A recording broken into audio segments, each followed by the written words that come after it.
yang kedua, Bethlehem yang malang. Setelah beruntung, dia malang. Kenapa malang? Dia sempat beruntung karena Yesus lahir di sana. Dia dibesarkan, dikenal di dunia karena kelahiran Kristus.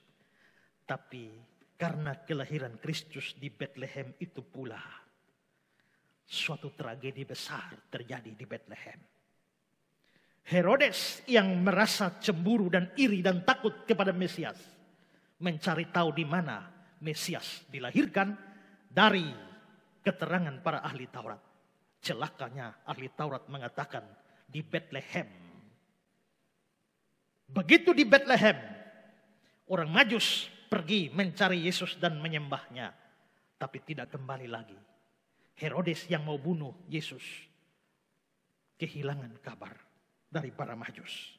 Gara-gara itu Herodes yang takut kepada bayi Yesus memutuskan untuk membunuh seluruh anak di Bethlehem. Matius 2:16. Ketika Herodes tahu bahwa dia telah diperdayakan oleh orang-orang Majus, dia sangat marah.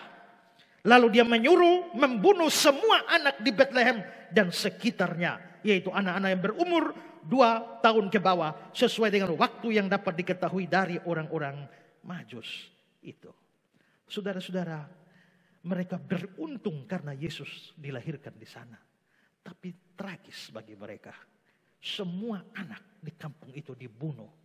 Seandainya nubuatnya Mesias akan dilahirkan di Yerusalem, mungkin anak-anak Yerusalem yang dibunuh. Seandainya nubuatannya Mesias dilahirkan di Nazaret, anak-anak Nazaret yang dibunuh. Seandainya nubuatnya Mesias akan dilahirkan di Betania, anak-anak Betania yang dibunuh. Tapi kenapa Bethlehem? Gara-gara nama Bethlehem itulah musibah terjadi. Anak-anak Bethlehem dibunuh. Kita tidak perlu bayangkan bahwa terjadi ribuan anak atau ratusan anak mati. Tidak. Ingat bahwa Bethlehem kota kecil. Penduduknya sedikit. Lalu Herodes membunuh anak-anak. Kata anak-anak di situ dari bahasa Yunaninya itu menunjuk pada anak laki-laki.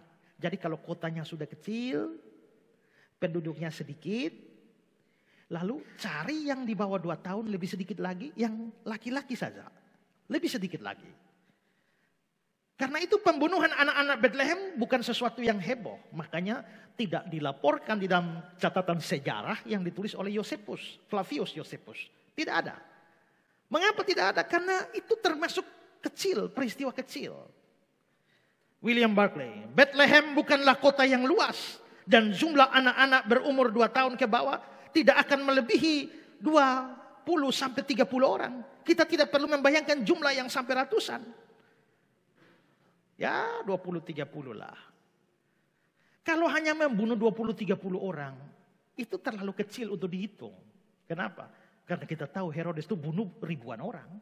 Ya, seperti kata The Hir, Herodes sering mengamuk seperti seekor binatang buas. Sampai beribu-ribu orang dimatikan sebelum dia naik tahta dan selama dia bertahta di Israel. Kalau dia sudah bunuhnya dalam kapasitas ribuan orang, apa artinya 20-30 orang? Kecil. Saudara naik pesawat pertama kali senang luar biasa. Tapi bagaimana kalau sudah naik sampai 500 kali? Malah tidak ada arti apa-apa tuh naik pesawat. Begitu kan? Nulis buku pertama kali, luar biasa. Betapa saya senang sekali waktu saya menulis buku pertama kali. Apalagi saya masih sekolah teologi tingkat terakhir. Saya sudah menerbitkan buku. Betapa senangnya. Tapi sekarang menulis buku bukan sesuatu yang terlalu berarti. Karena hampir tiap minggu saya jadi buku satu. Makanya sudah ratusan buku saya tulis. Maka menulis satu buah buku tidak terlalu berarti. Dicium pacar pertama kali itu berarti. Ya kan ya. Tapi kalau sudah dicium berulang-ulang. Tapi minggu lalu aku kecurian. Di pipi kananku diberi kecupan. Sampai 1 minggu masih ingat. Tapi kalau itu sudah terus menerus. Sama juga dengan ini. Kalau sudah ribuan orang mati, hanya 20 orang apalah artinya? Karena itu tidak penting dalam sejarah. Cari dokumen sejarah manapun tentang pembunuhan anak Bethlehem, tidak ada. Bukan karena itu tidak benar, tapi karena terlalu kecil. Tapi saudara, bayangkan untuk kampung sekecil Bethlehem, habis 20-30 anak, itu rasa. Dari sudut pandang Herodes tidak berarti. Tapi dari sudut pandang penduduk Bethlehem, itu sangat berarti. Apalagi kita bisa bandingkan dengan penggenapan nubuatan yang diucapkan Matius 17-18 dari pasal 2. Dengan demikian genaplah firman yang disampaikan Nabi Yeremia. Terdengarlah suara di Rama, tangis dan ratap yang amat sedih. Itu berarti ada kemiripan. Setelah pembunuhan anak-anak Bethlehem, tangis dan ratap yang sangat sedih terdengar di Bethlehem. Bethlehem yang malang. Mesias memang dilahirkan di sana dan mereka untung. Tapi karena Mesias dilahirkan di sana pula lah mereka malang. Tapi mengapa mereka mengalami kemalangan itu? Terlepas dari itu nubuatan, terlepas dari kekejaman Herodes, tapi juga bisa jadi itu adalah hukuman bagi mereka. Hukuman karena apa? Hukuman karena mereka mengabaikan Mesias yang dilahirkan di kampung mereka. Calvin bilang begini, sekalipun Bethlehem menerima kehormatan yang menyolok ini, itu tidak ada gunanya bagi penduduknya, tetapi membawa kepada mereka suatu penghancuran yang lebih berat, karena di sana suatu penerimaan yang tidak layak diberikan kepada sang penebus. Coba bayangkan saudara, Mesias dilahirkan di kampung mereka. Apakah mereka menyambutnya? Tidak. Ya, tapi mungkin mereka tidak tahu. Kalau tahu pasti sambut. Mungkin tidak tahu, tapi tidak juga. Mereka semua tahu. Tahu dari mana? Lukas 2, 17-18. Dan ketika mereka melihatnya, mereka memberitahukan apa yang telah dikatakan kepada mereka tentang anak itu. Ini gembala-gembala. Dan semua orang yang mendengarnya heran tentang apa yang dikatakan gembala-gembala itu kepada mereka. Perhatikan, gembala-gembala memberitahu mereka semua. Apakah bisa betul semua? Ya, kenapa? Karena ini bukan hiperbola. Kalau bilang, oh seluruh orang Indonesia mendengar. Banyak juga yang tidak dengar, karena Indonesia luas. Seluruh Kupang mendengar. Mungkin ada yang tidak karena Kupang kecil. Cukup besar. Tapi kalau Bethlehem yang sepotong begini, yang tidak masuk dalam daftar, yang penduduknya sedikit, yang terjadi di situ pasti bikin heboh. Pasti viral. Pasti gembala-gembala bikin viral. Mereka semua tahu. Tapi coba. Mereka semua heran. Ada yang datang cari Yesus. Ada yang menyambut dia. Ada yang bikin panitia untuk perayaan? Tidak ada. Mereka cukup pada keheranan. Kaufman bilang begini, kebanyakan orang cenderung heran tentang berita seperti itu. Tapi tidak ada bukti bahwa ada di antara mereka yang cukup peduli tentang kedatangan Mesias untuk menyelidiki lebih jauh. Ini adalah sikap sebagian besar orang dalam semua generasi. Kabar baik dari segala zaman telah tersebar di antara mereka. Dan orang-orang heran tentangnya. Ini mengingatkan tentang salah satu editor surat kabar yang melaporkan penerbangan Wilbur dan Orville Wright dengan pemberitahuan yang tidak mencolok, sedikit dan tampaknya skeptis tentangnya di halaman belakang surat kabar. Maksudnya ini dua orang yang disebut dengan penemu pesawat. Mereka dua yang bikin pesawat. Waktu mereka bikin pesawat, bicara tentang pesawat, surat kabar tuh rasa ya omong apa ini. Jadi kasih laporan yang biasa-biasa saja.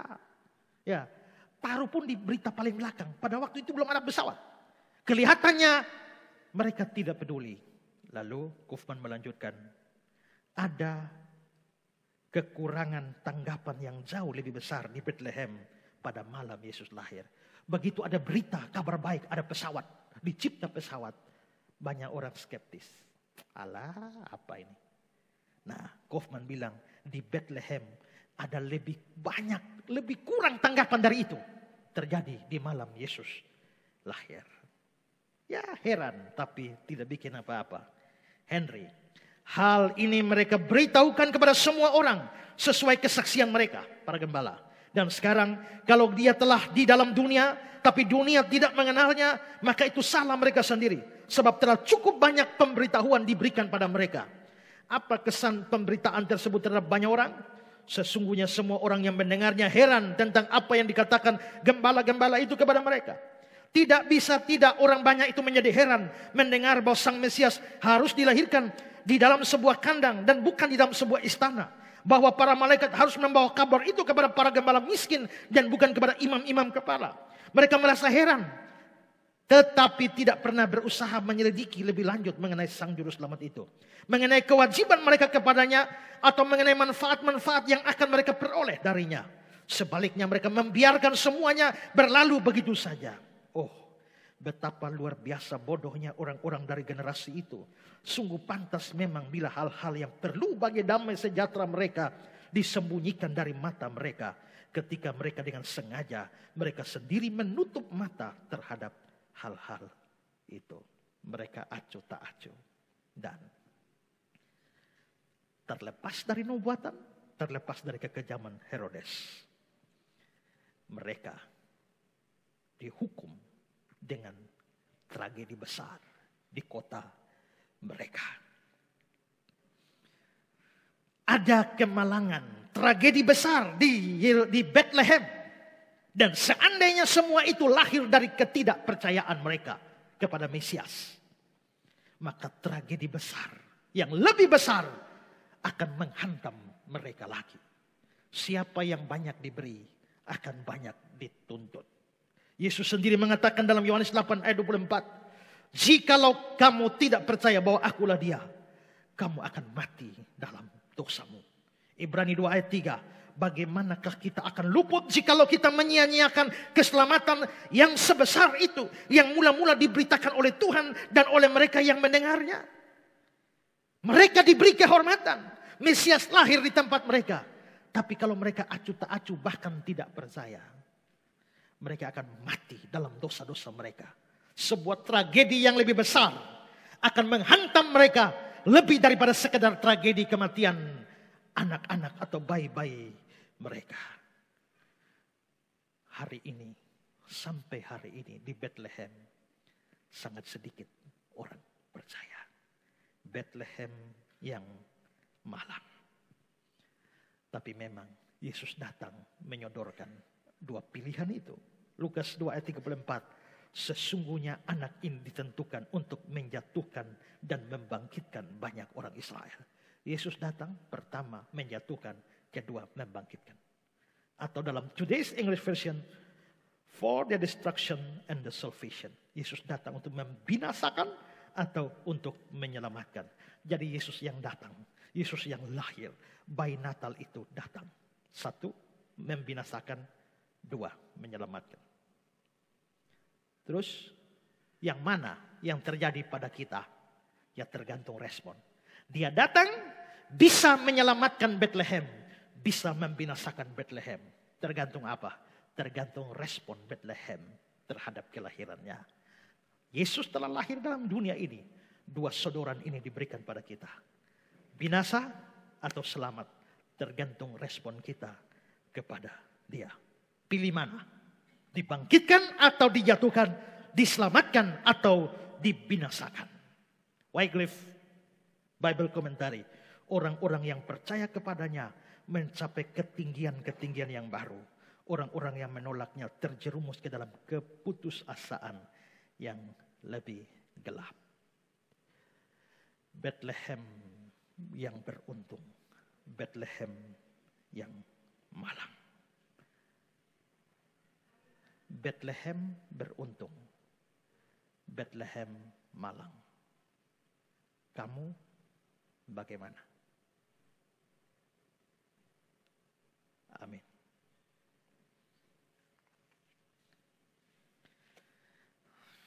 Mari kita tundukkan kepala. Kebanggaan Bethlehem akan hancur dengan kebinasaan. Berakhir dengan kemalangan.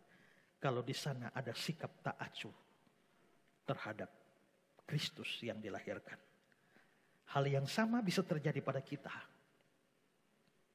Apa yang seharusnya menjadi keuntungan bagi kita karena kehadiran Kristus di dunia ini, karena Natal, itu bisa kehancuran bagi kita kalau kita acuh tak acuh dan menolak Dia. Karena itu, jangan pernah menolak bayi Natal itu, putra Natal itu yang lahir, yang mati di kayu salib, yang bangkit demi penebusan kita. Respon kepada Dia menentukan kamu untung atau kamu malang, kamu diselamatkan atau dibinasakan. Mari kita dalam suasana doa menyanyikan lagu Natal di Hatiku.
Terima kasih Tuhan untuk firman-Mu.